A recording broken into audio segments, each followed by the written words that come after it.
La rentrée, c'est dans quelques jours, les enfants. J'espère que tu es prêt à en découdre et mettre le paquet pour réussir ton année de passe-classe. Bonjour à toi, j'espère que tu vas bien. C'est ton prof Eti dans cette petite vidéo hebdomadaire. On va parler un petit peu de méthode pour préparer la rentrée. Et bien sûr, j'aimerais parler un petit peu des parents, ok, parents, le couple parents-enfants. Donc, si tu regardes cette vidéo-là, mets sur pause et invite tes parents à regarder cette vidéo parce que, ça les concerne particulièrement. Alors, je donnais pas mal de conseils pour toi, bien sûr, et aussi pour les parents, comment tout ça se met en place. Parce que chaque année, j'accompagne des dizaines d'étudiants et je remarque qu'il faut aussi que j'accompagne les parents avec. Parce que c'est très important, hein, parce que concrètement, un étudiant qui super accompagnement, mais qui a pas un soutien de sa famille, il va droit dans le mur. Alors qu'au contraire, l'étudiant qui a moyennement accompagné, mais qui a le soutien de sa famille, en général, il réussit mieux. Et donc, en fait, il faut créer cet équilibre-là. Et donc, moi, je suis là aussi pour vous aiguiller, pour créer cet équilibre-là durant cette année qui est extrêmement complexe.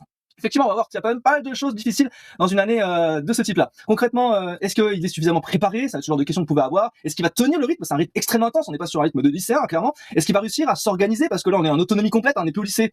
On aiguillait tout ça avec les profs. Là, on est vraiment en autonomie. Il y a personne qui va vous dire de faire vos devoirs ou d'avancer ou de continuer à travailler ou de réviser. Ok? Est-ce qu'il va falloir que je surveille son travail pour savoir si justement il travaille ou il fait autre chose? Est-ce qu'il va falloir prendre aussi une prépa? Est-ce qu'il va falloir plutôt prendre un prof particulier ou alors un tutorat ou bref tout ça? Est-ce que ça peut suffire? On va un petit peu en parler aussi dans cette vidéo.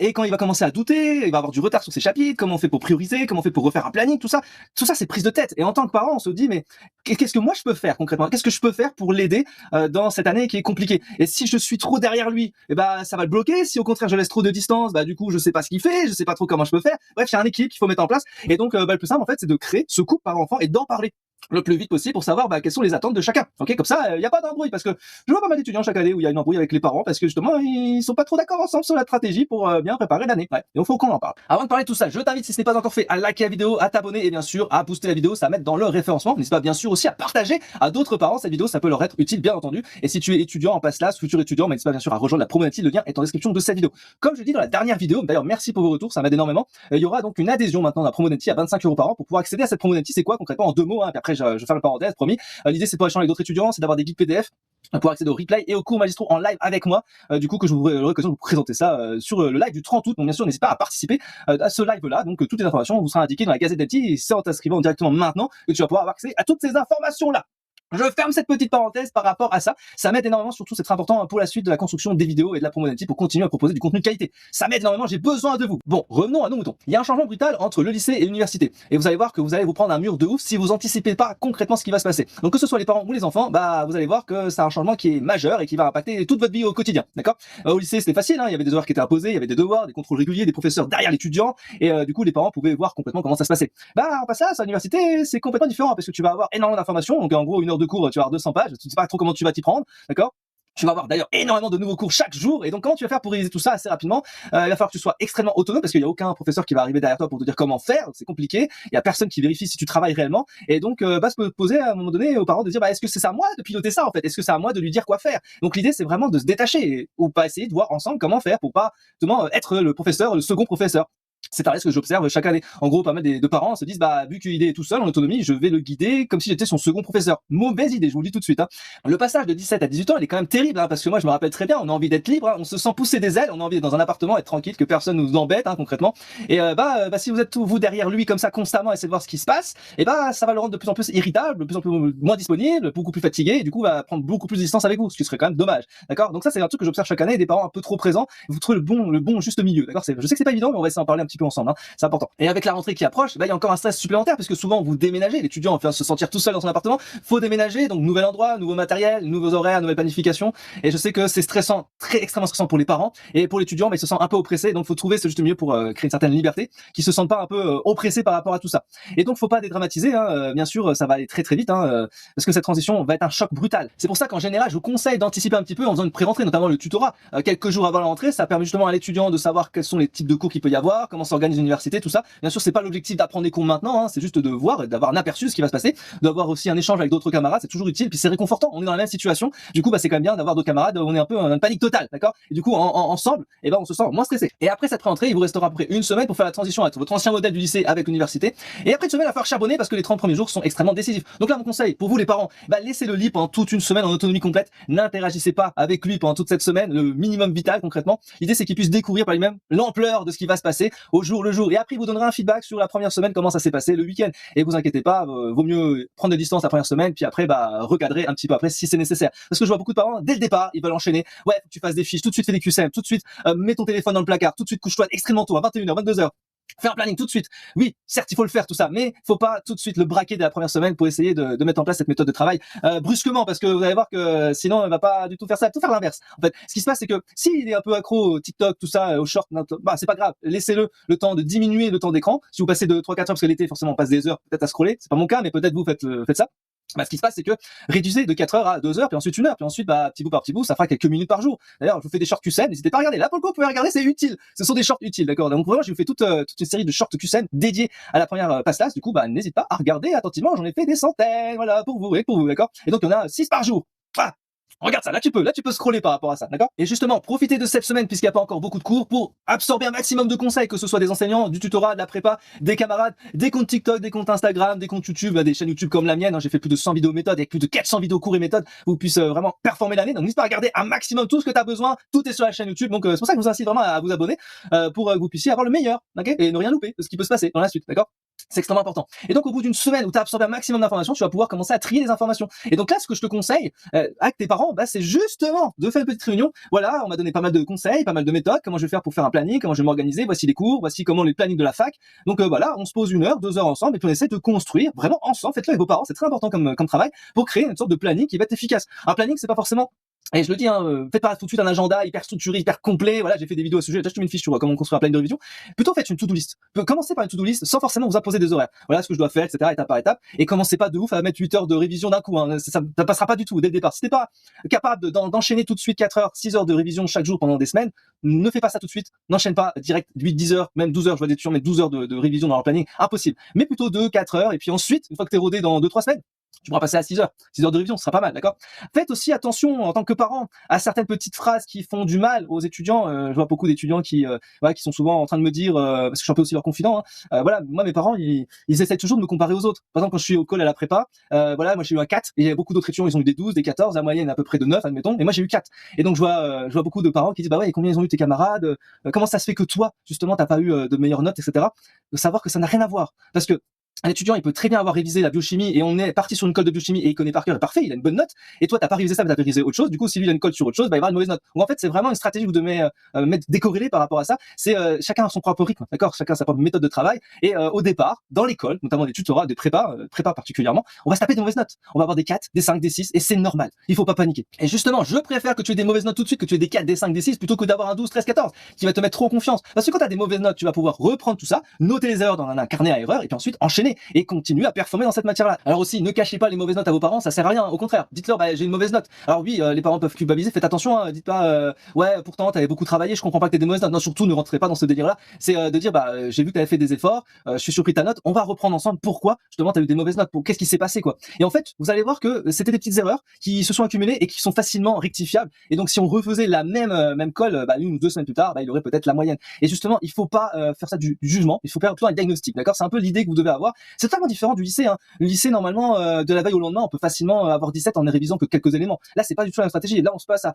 devoir apprendre des centaines de pages chaque semaine et se dire, bah voilà, je vais avoir des 4 et je dois l'accepter. Ce qui est le plus difficile pour les parents, c'est le changement de référentiel. On passe d'un système de lycée où justement on a souvent des bonnes notes et c'est facile à apprendre. On peut apprendre la veille pour le lendemain à avoir des bonnes notes. Et là, concrètement, on se passe à réviser pendant des jours avec des centaines de pages à apprendre par cœur et on se tape des 4, des 5 et des 6 et de façon régulière, hein, semaine après semaine, ça devient récurrent. Et on se dit, mais il va jamais réussir son année. Et on stresse en tant que parent, on stresse de ouf et on se dit, mais il va jamais réussir, clairement. Et on a envie de douter plus que lui, d'accord? Et c'est là qu'il faut justement se dire, bah non, je doute de ses capacités, mais en fait, il faut pas que je le montre. Au contraire, il faut que je le soutienne moralement pour aller beaucoup plus loin. Faut aussi faire attention à un autre concept. Je vois beaucoup de parents qui mettent la pression à leur enfant parce que justement, ils ont payé une prépa, ils ont payé des cours, ils ont payé un prof particulier, bref, et ils ont payé et du coup, bah, l'étudiant se sent un peu mal, il culpabilise d'avoir des mauvaises notes et de pas avancer, pas de progresser. On peut admettre par exemple qu'un étudiant, il a pas d'accompagnement, il a par exemple des 12, 13, 14, et puis lui, il prend un accompagnement, il a des 6. Et on peut se dire, mais qu'est-ce que j'ai fait? Enfin, qu'est-ce qui se passe en fait? Je suis en train de gaspiller tout mon argent et même l'étudiant lui-même peut dire, je suis en train de gaspiller l'argent de mes parents et c'est énormément culpabilisant, ce qu'on appelle la dette psychologique, hein. Et du coup, bah, c'est extrêmement difficile. Voilà. Et donc, il faut le déculpabiliser par rapport à ça.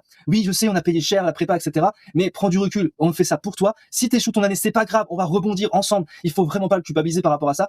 Au contraire, ça risque de l'enfoncer plus qu'autre chose. D'accord? Alors, selon moi, il y a 3 catégories de parents. On va retrouver le parent médecin, le parent qui est déjà dans une profession de santé, donc qui est déjà passé par ce parcours-là, et qui va justement souvent nuire à l'étudiant, puisque, bah, comme il comprend le concept, il va le pousser à bout pour dire, faut que tu bosses, faut que tu ailles vachement loin, faut que tu crées un planning, tout de suite en fait il connaît des trucs et donc il va essayer de donner un maximum, donc ça va être trop. C'est une surcharge mentale pour l'étudiant et il risque de péter un câble. Et souvent avec les étudiants que j'accompagne et des parents médecins, et bah souvent il y a un pétage de câble en plein milieu du mois de novembre. Je sais pas pourquoi à chaque fois c'est toujours pareil, mais parce que voilà il y a trop la pression qui se met en place, l'étudiant il craque et là il doute à ce moment-là, il se dit bah est-ce que je suis vraiment fait pour ça. Donc là si t'es toi parent médecin, il va falloir réussir à te canaliser et prendre un peu du recul par rapport à ça. Oui tu peux donner un maximum de conseils, tout ce qui peut être utile, mais il va falloir le distiller dans le temps et ne pas le pousser très rapidement. On va trouver la deuxième catégorie de parents qui est le parent qui est pas médecin mais qui veut le pousser pour aller loin, mais qui sait pas trop comment s'y prendre. Donc en gros concrètement il va essayer de lui dire bon est-ce que tu as fait un planning, est-ce que tu as réussi à réviser, est-ce que je peux voir un peu ce que tu es en train de faire, etc. Donc il va essayer de l'accompagner, de l'aider. Je trouve que c'est la meilleure approche. Et là pour le coup faut souvent moi un prof, voilà, un coach qui va aider le parent. En fait on va coacher le parent. Vraiment c'est ça, on va coacher le parent pour expliquer comment prendre en charge l'étudiant pour pas qu'il soit mis de côté et qu'il soit déstabilisé pour son année. Ça, c'est important. Et troisième catégorie de parents, on va retrouver le parent qui en a rien à faire. Donc en gros il laisse passer l'étudiant tout seul, il fait ce qu'il veut. Et puis bah ça peut être petit ou double. S'il y a toute la machinerie d'évitement de surcharge mentale, en gros les courses qui sont mises en place, le rangement et tout ça qui peuvent le faciliter, ok. Si en revanche il est vraiment laissé à l'abandon, il est tout seul, il doit se débrouiller, là ça risque d'être vraiment tendu. Ouais, là j'ai beaucoup d'étudiants qui en général échouent parce que ils ont cette surcharge mentale supplémentaire, aller faire les courses, aller devoir faire le rangement, devoir faire la lessive et tout ça, c'est une charge mentale supplémentaire qui peut être difficile à encaisser quand on est vraiment tout seul, qu'on n'a pas ce soutien moral des parents, d'accord. Donc il faut trouver ce juste équilibre et je trouve que le parent numéro 2 est quand même celui qui réussit le mieux en général, à être assez efficace pour aider l'étudiant. Et concrètement ce qui peut se passer c'est qu'il peut y avoir pas mal de choses qui va se cumuler assez rapidement. Dans les toutes premières semaines c'est la découverte. Et donc, pour l'instant, on n'a pas trop de retard. Mais dès le mois d'octobre, c'est là que le changement opère. Et concrètement, on a du retard qui commence à se cumuler sur pas mal de chapitres, notamment assez difficiles. Sur les cours qui sont difficiles, souvent l'étudiant les met de côté. Les cours comme biophysique, la chimie organique, tout ce qu'on n'a pas envie qui sont difficiles, souvent l'étudiant le met de côté. C'est une très mauvaise idée. Au contraire, il vaut mieux travailler les cours difficiles le plus vite possible, comme ça tu peux enchaîner sur les exercices, les QCM, et comme ça bah, les matières à par cœur fileront droit comme il faut. Hein. Parce que c'est facile d'apprendre du par cœur et d'avoir des bonnes notes dans les QCM, mais dès qu'on commence à faire des exercices compliqués sur des chapitres difficiles, il n'y a plus personne. Et je le vois très bien, hein, chaque année, au mois de novembre, on m'appelait toujours à cette période-là parce que vous n'avez pas compris la biophysique, la chimie organique, la chimie générale, les biostatistiques, les matières compliquées quoi. Et je vois que c'est la panique totale. Alors que si vous anticipez le plus vite possible, vous pouvez facilement comprendre ça rapidement, vous entraînez chaque semaine. Il suffit de 15 minutes par jour sur chaque partie du chapitre. Hein. Et puis le tour est joué, hein. Pas besoin de faire 3 heures de bloc de biostatistiques, ça ne sert à rien. Et au contraire, cela risque de te mettre davantage en retard. Surtout que les chapitres vont se cumuler semaine après semaine, tu vas voir, ça va aller extrêmement vite. Faut pas hésiter à dire à tes parents, papa, maman, je suis en retard. Je suis en retard sur plusieurs chapitres. Éventuellement, est-ce que tu peux m'aider à réorganiser mon planning, peut-être simplifier des cours, il y a peut-être des chapitres que je peux mettre de côté. Et il faudrait le faire, faudrait faire un choix à un moment donné en se disant, il y a peut-être des trucs que je vais mettre de côté, tant pis, c'est pas grave, je peux pas tout faire. Je peux pas tout faire, il va falloir que je mette une priorité. Et c'est quoi la priorité? C'est là que c'est un peu difficile en général quand on est parent, de dire il faut accepter en fait qu'il apprenne pas tout et se dire ok, on va mettre ça de côté, bon t'enlèves ça.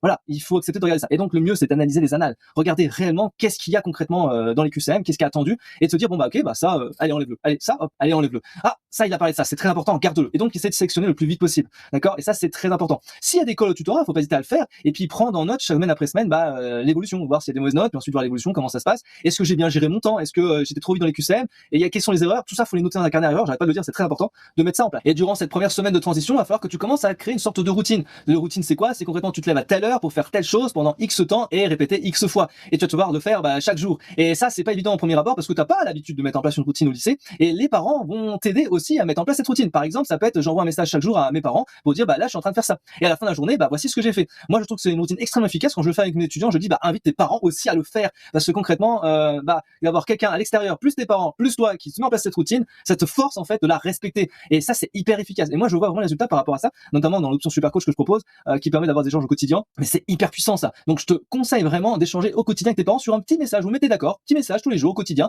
Ce que je suis en train de faire, est-ce que j'ai fait dans la journée? Et peut-être que j'ai fait que 2 choses sur 5 et je vais déculpabiliser parce que au lieu d'avoir dit j'ai pas fait 5 choses sur 5, j'en ai fait 2. Et j'ai avancé. J'en ai fait peut-être 2, mais j'ai avancé. Et si jamais un jour tu fais 0 sur 5, tu n'as rien foutu, c'est pas grave, tu dis que aujourd'hui t'as pas réussi, c'était pas ton bon jour, et tu t'as fait que de l'organisation ou autre chose, même t'as rien fait, c'est pas grave, tu vas déculpabiliser en disant je vais me réorganiser pour que le jour suivant je vais pouvoir faire plus de choses. Et tu verras qu'en général c'est extrêmement efficace. Faut pas hésiter à prendre des jours de pause de temps en temps, ça peut toujours te rebooster, et te redonner confiance en toi sur ce qui va s'opérer rapidement, d'accord. Ce qui va se passer aussi durablement dans l'année, c'est que faut tenir 4 mois, c'est un marathon. Je dirais même c'est un sprint dans un marathon, parce qu'en fait tu dois durer dans le temps et tu dois sprinter parce que tu dois aussi en même temps agglomérer un certain nombre d'informations. Tu vas forcément avoir un sommeil qui va être dégradé parce que ton objectif c'est de dormir à 22h, 22h30 maximum et te lever entre 6h30 et 7h pour avoir au minimum 7 heures de sommeil. C'est vraiment l'intérêt technique. Derrière ça, tu risques de mal t'alimenter, je sais très bien, moi j'étais étudiant, du coup vas-y les légumes quoi. Voilà. Et donc du coup j'ai envie de te dire va falloir avoir une meilleure alimentation que ça, que de devoir bouffer des Kinder tout le temps, d'accord. Moi aussi je suis passé par là, t'inquiète pas, d'accord. Et je sais ce qui va se passer. Et donc là en tant que parent, c'est là qu'il va falloir un petit peu pousser le vif sur l'alimentation. Je sais très bien comment ça se passe. On révise et on s'engouffre une boîte entière de Kinder sans aucune difficulté technique. Mais vous allez voir que c'est pas une bonne idée parce que accumuler du sucre, ça nuit forcément à la mémorisation. Pas bonne idée. Aussi, ce qui peut se passer, c'est que lorsqu'on est dans un petit appart de 20 mètres carrés, on risque de s'isoler totalement pendant toute une semaine et devenir un peu un homme des Cro-Magnons. Bah, je sais ce que c'est. Et du coup, faut pas hésiter à sortir. Donc, s'il y a des TD à la fac, faut pas hésiter à y aller. S'il y a des cours, au démarrage, vous pouvez de temps en temps y aller, mais je vous déconseille bien sûr d'aller au cours magistraux en direct parce que vous allez perdre un temps fou. Hein. Si tout est enregistré, prenez tout à distance et faites votre propre planning à vous. Okay, voilà. N'essayez pas d'abandonner toutes les activités. Si vous aimez le sport, vous pouvez faire. Moi, je vous conseille de faire la corde à sauter tout le matin parce que ça, c'est vraiment le truc cardio qui dure 15 minutes pas longtemps, qui fait pas de bruit et puis c'est hyper efficace. Puis ensuite, de garder une routine avec par exemple la piscine. Moi, je faisais 1 heure de piscine par semaine. Franchement, ça détend de ouf et ça permet d'aller très loin. Ok, vraiment très loin. Et ne faites pas de sport de combat, de sport risque de fracture, du tennis, des choses comme ça, du vélo, tout ça. Il y a trop de risques de fracture. Franchement, prenez pas de risque par rapport à ça, d'accord. Et puis je vois aussi beaucoup d'étudiants qui enchaînent les heures, donc un épuisement qui commence à s'installer. Et ça, quand tant que parent, vous devez avoir un warning. Je vois que t'as beaucoup travaillé. Franchement, prends ton temps. Voilà, peut-être tiens, on prend 2 heures ensemble et on va faire autre chose. On va aller au cinéma, on va aller au restaurant, n'importe. De temps en temps, proposez-lui ce temps de repos. Et ce que je vous conseille, c'est de le sacraliser chaque semaine. Si tu rentres chez tes parents chaque semaine, le samedi soir, ne fais rien, ok, et va profiter de tes parents, va profiter de regarder un film, ou fais autre chose, un jeu, n'importe quoi, fais quelque chose qui te détend, ne travaille pas. Le samedi soir, j'ai jamais travaillé moi, ok, et je déconseille à tous mes étudiants de travailler le samedi soir. En général, je vous déconseille de travailler 3 soirs, le vendredi soir, le samedi soir et le dimanche soir. C'est 3 jours qui sont totalement inutiles pour réviser réellement. Le mieux en fait, c'est de rien mettre dans son planning et de se dire si j'ai envie de travailler le vendredi soir, je peux le faire, mais je me suis pas obligé de le faire. Le samedi soir, je fais que du plaisir, je fais rien d'autre. Le dimanche soir, je planifie tout ce qui va se passer dans la semaine. Donc c'est pas de la révision, c'est rien du tout, c'est juste de la planification. Donc moi je vous conseille vraiment de faire ça, c'est extrêmement efficace. J'en ai fait plein de vidéos à ce sujet, bien sûr, n'hésitez pas à regarder par rapport à ça. Donc ça veut dire ne faites pas ça passe à sa place. Hein. Concrètement, vous n'allez pas vous-même construire son planning, ni surveiller ses heures de travail, ni choisir ses méthodes, ni non plus contrôler ses notes au quotidien. Ok, ça va servir à rien. Il est autonome maintenant. Ouais, c'est votre enfant, il grandit, il est autonome. Faut apprendre à accepter ça, d'accord. Je sais que c'est pas forcément évident, voilà. Et donc il faut accepter qu'il choisisse une mauvaise méthode. Il faut qu'il fasse des erreurs pour avancer, d'accord. Il faut accepter qu'il va perdre beaucoup de temps parce qu'il s'est entêté sur un truc et en fait c'était pas du tout comme ça qu'il fallait faire. C'est pas grave, il faut accepter, d'accord. Et ça fait partie de son apprentissage. Au bout d'un moment, vous pourrez lui donner plus de conseils pour mieux structurer ça et puis voir ce qui est plus adapté pour lui. Et c'est tout l'intérêt. Et en général, c'est là que j'interviens parce qu'il va pas tout vous dire. Effectivement, ce que je remarque chaque année, c'est que les étudiants, ils parlent pas trop à leurs parents. En général, ils parlent à moi. Je suis leur confident pendant toute une année parce que je connais parfaitement. Je connais ce qui se passe dans les cours. Je connais ce qu'ils maîtrisent en termes de notions, en termes de chapitres. Je sais quels sont les QCM qui vont sortir, les exercices qu'ils maîtrisent pas, etc. Je vois à quel endroit ils doutent, à quel endroit il faut qu'ils performent, etc. En général, ça, les parents sont pas forcément au courant. C'est pas leur spécialité, c'est pas le but du jeu. Hein. Ils sont là vraiment pour un soutien moral, pas un soutien réel, on va dire, en tant que second professeur. Je vous déconseille effectivement de faire. C'est pas votre rôle. Hein. Mais l'idée, c'est de te dire, il y a une personne tierce qui va vous donner les indications. Moi, je sais exactement à quel endroit il est en retard. Qu'il va falloir mettre en priorité et je vous fais un petit point méthodo pour vous dire votre enfant là il a des points qu'il faut voir ensemble et on peut faire de temps en temps ce que je propose en général un petit rendez-vous mensuel pour faire un truc avec les parents, l'enfant et moi. Voilà comment ça se passe. Là, il n'a pas travaillé ça, il va falloir qu'on performe ensemble. Sa méthode s'affine, mais il a encore du retard sur certains points. Il y a des matières qui sont extrêmement difficiles, on va essayer d'enchaîner pour faire plus d'heures par rapport à ça. L'idée, c'est de trouver une méthode qui va permettre de l'aider à progresser rapidement, et c'est tout à fait normal. Ok, je vous répète, c'est pas votre rôle de prendre ce palier-là, d'accord. Vous n'êtes pas un professeur. Ok, c'est moi le professeur pour le coup. Voilà, faut vraiment réussir à bien différencier ça parce que les profs, alors ce que je vous propose, c'est de faire un petit exercice. C'est très simple. Vous allez vous asseoir ensemble, idéalement avant la rentrée, sans téléphone, sans rien, pas pour faire un planning, mais juste pour poser un certain nombre de questions et voir comment l'étudiant réagit, même en temps dans l'autre sens, ça marche aussi. Par exemple, comment tu réagis face à une mauvaise note. Et toi, t'as quelle habitude d'avoir des 15 sur 20, si t'as des 4 sur 20, comment tu réagis. Voilà, c'est des questions comme ça que vous devez poser. Tu préfères qu'on te demande, nous en tant que parents, tu préfères qu'on te demande régulièrement comment avancent tes cours, ou tu préfères nous en parler une fois par semaine. Voilà, c'est de découper tout ça.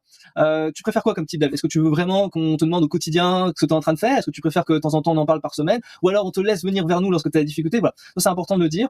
Qu'est-ce qui peut t'agacer aussi? Qu'est-ce qui t'agacerait de notre part cette année? Je sais que beaucoup d'étudiants ont envie de cette liberté, cette autonomie. Qu'est-ce qui t'agace? En gros, c'est contrôler des choses, quoi. Contrôler notre vie, ça, on déteste en tant qu'ado. Je sais très bien. Et donc, ce que je vous conseille, c'est de prendre une feuille chacun de votre côté, en listant un certain nombre de questions que vous allez pouvoir vous poser mutuellement. Vous allez voir que des fois, à l'écrit, c'est plus facile qu'à l'oral, et ça permet de rien oublier. Et puis, du coup, vous allez avoir pas mal d'entraide par rapport à ça. C'est ce que je fais notamment avec les étudiants que j'accompagne. Je propose toujours un rendez-vous avec les parents au tout démarrage d'accompagnement, et on se pose plein de questions comme ça pour savoir quels sont les points bloquants, quels sont les conflits qu'on pourrait anticiper à l'avance. Ok, vous comprenez l'idée? Parce que les parents, c'est pas les télépathes. Hein. Il faut pouvoir aussi les aiguiller. C'est très important par rapport à ça. Bref, je pourrais parler de ça pendant des heures, mais c'est pas l'objectif de cette petite vidéo hebdomadaire. Donc je te donne rendez-vous le 30 août 2026. Donc c'est le dimanche à 10h, d'accord. Donc c'est un grand live de la rentrée. Donc parents et enfants sont bien sûr invités. Pour pouvoir accéder à tout ça, tu rejoins la promo d'Enti et tu auras le lien du live directement accessible pour que tu puisses y participer. C'est bien entendu gratuit. On verra ensemble comment bien se préparer pour la rentrée, les points méthodos à ne pas louper, comment on s'organise, comment on planifie tout ça. Je vous ferai un point de comparaison entre les différentes manières de se faire accompagner et je vous expliquerai bien sûr mes parcours d'accompagnement pour que je puisse performer avec vous si vous souhaitez